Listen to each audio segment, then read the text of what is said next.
Spirit doll atau boneka arwah ramai diperbincangkan masyarakat Indonesia setelah sebelumnya dipamerkan oleh artis Ivan Gunawan. Spirit doll adalah boneka yang menyerupai bayi dan diberlakukan layaknya anak dengan diberi makan, berpakaian, dan dirawat setiap hari. Tak hanya Ivan Gunawan saja, sejumlah artis lainnya juga diketahui mengadopsi boneka bayi atau spirit doll. Apa itu spirit doll dan bagaimana sejarahnya hingga berapa harganya?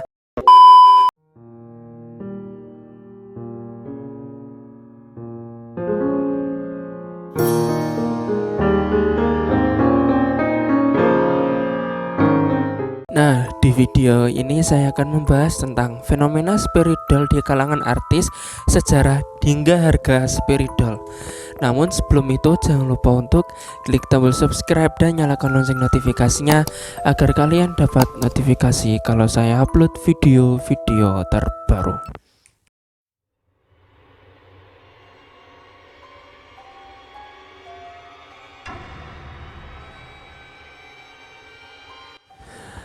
Dikutip dari The Culture Trip, spirit doll mirip seperti boneka bayi dari Thailand yang disebut Lukthep.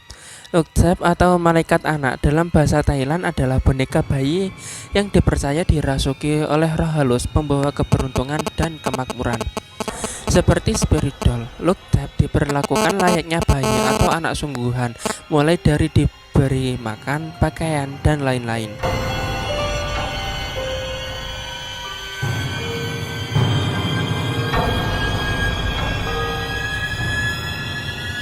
Terdapat beberapa teori mengenai bagaimana tradisi Lukthep ini muncul. Salah satunya mengenai Lukthep dipopulerkan oleh Mining. Dia disebut-sebut bertanggung jawab mengubah boneka plastik sederhana menjadi pembawa keberuntungan dan dihormati. Dia merupakan penjual boneka dan juga mengaku sebagai ahli ritual Hindu.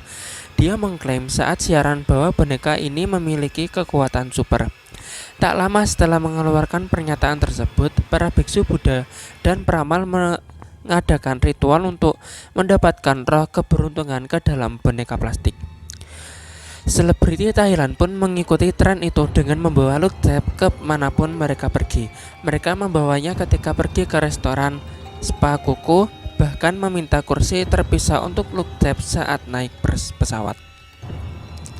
Thai Smile, maskapai penerbangan bertarif rendah nasional Thai Airways bahkan mengizinkan orang tua atau wali dari Lukthep untuk membeli kursi dan malaikat anak mereka agar mereka ditawari makanan di pesawat.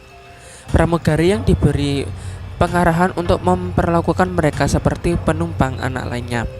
Teori lain tentang asal-usul Lukthep menyebut tradisi itu adalah versi terbaru dari Kumantong. Kumantong adalah janin yang telah meninggal sebelum dilahirkan. Itu disimpan dan diyakini membawa arwah anak yang telah meninggal.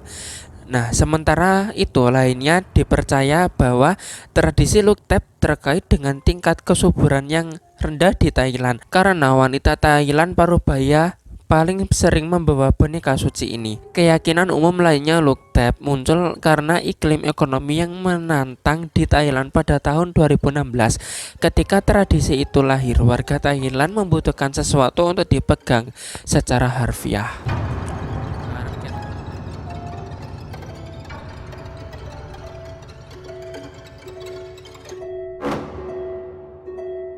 Menurut penelusuran kompas.com, di situs jual beli Etsy, harga spirit doll dibanderol mulai dari ratusan ribu hingga ratusan juta rupiah. Spirit doll termahal adalah boneka princess usia 5 tahun dengan harga tertinggi 33 inci. Harganya sekitar 103 juta rupiah.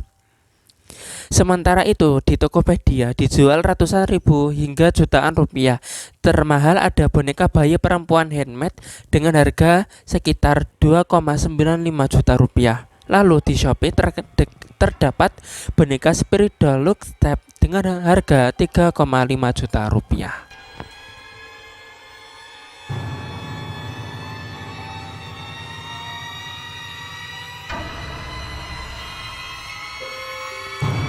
Dikutip dari kompas.com terkait fenomena spiritual ini, dosen Fakultas Psikologi UNAIR Profesor Nurul Hartini menyebut tindakan tersebut telah mengarah kepada perilaku yang tidak wajar.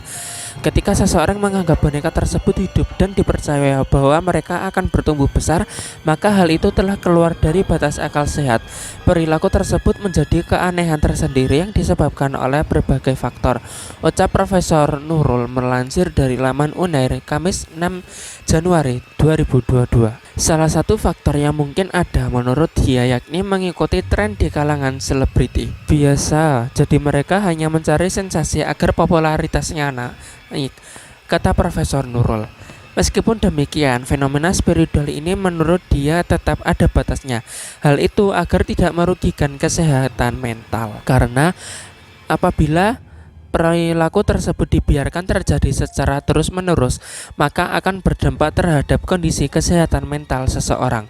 Jika ketidakwajaran itu tidak segera dihentikan, sambung dia, maka beresiko pada keadaan psikopatologinya atau ketidakstabilan fungsi kejiwaan yang meliputi indera, kognisi, dan emosi. Segala kondisi berisiko harus ditangani sedini mungkin agar tidak semakin sulit untuk mengembalikan kepada kondisi yang rasional dan realistis, tegas mereka. Nurul mengatakan bahwa sebagian orang bawa boneka dapat menjadi strategi pemulihan mental. Dia mencontohkan ketika seseorang pernah kehilangan anaknya, maka boneka dapat menjadi terapi psikologis bagi mereka. Karena secara psikologis juga boneka bisa menjadi sarana penyegaran pikiran bagi individu, selama tidak berlebihan dan harus tetap di bawah pendampingan dan psikolog atau psikiater, ujar Profesor Nurul.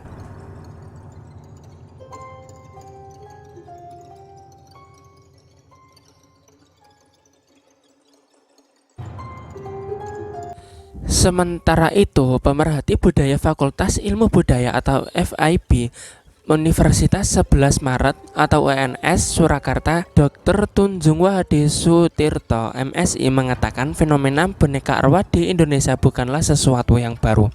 Sebab menurut dia, masyarakat sejak lama memang sudah mempercayai boneka arwah. Menurut Tanjung, keberadaan spiritual dalam mitologi Jawa erat kaitannya dengan perkembangan animisme dan dinamisme. Dalam berbagai khazanah dan pustaka sejarah disebutkan bahwa sejak zaman Mesolitikum sudah muncul kepercayaan terhadap kekuatan roh. Kemudian hadirnya paham Hindu-Buddha semakin menambah kepercayaan terhadap roh yang sebelumnya telah ada. Menurut Tunjung, kepercayaan terhadap roh yang sebelumnya ada mendorong manusia untuk hidup dan membangun harmonisasi dan entitas roh tersebut, sehingga dari hasil harmonisasi itulah yang melahirkan perilaku menghadirkan roh dalam visualisasi diri orang dan boneka atau benda yang bertuah. Dalam tradisi seni pertunjukan, menghadirkan roh dalam penampilannya banyak dijumpai di Jawa seperti jadilan, sintren, jaran kepang, dan lain sebagainya, kata Tunjung dikutip dari kompas.com dan laman resmi UNS. Tidak hanya pada masa Mesolitikum dan hadirnya Hindu-Buddha di tanah air, tetapi kisah dalam dunia pewayangan juga memperkuat kepercayaan penjelmaan roh pada alam kehidupan duniawi. Misalnya, bagaimana kisah pewayangan tokoh Bambang Ekalaya yang menciptakan patung Durna. Sebagai visualisasi, guru yang mahir mengajarkan memanah dan lebih unggul daripada Arjuna yang berguru kepada Durna secara biologis, jelasnya. Selain itu, Tunjung menjelaskan bahwa ada juga boneka arwah bernama Calaigong dalam kebudayaan Tiongkok yang dipercaya dapat menghadirkan arwah. Nah, itulah tadi fenomena spiritual di kalangan artis, sejarah, hingga berapa harga dari spiritual tersebut. Oke, cukup sekian dari video ini. Jika kalian menyukai video ini, jangan lupa untuk klik like-nya. Jika menurut kamu video ini bermanfaat, kalian bisa share video ini. Dan jangan lupa untuk subscribe dan nyalakan lonceng notifikasinya agar kalian dapat notifikasi kalau saya upload video-video terbaru.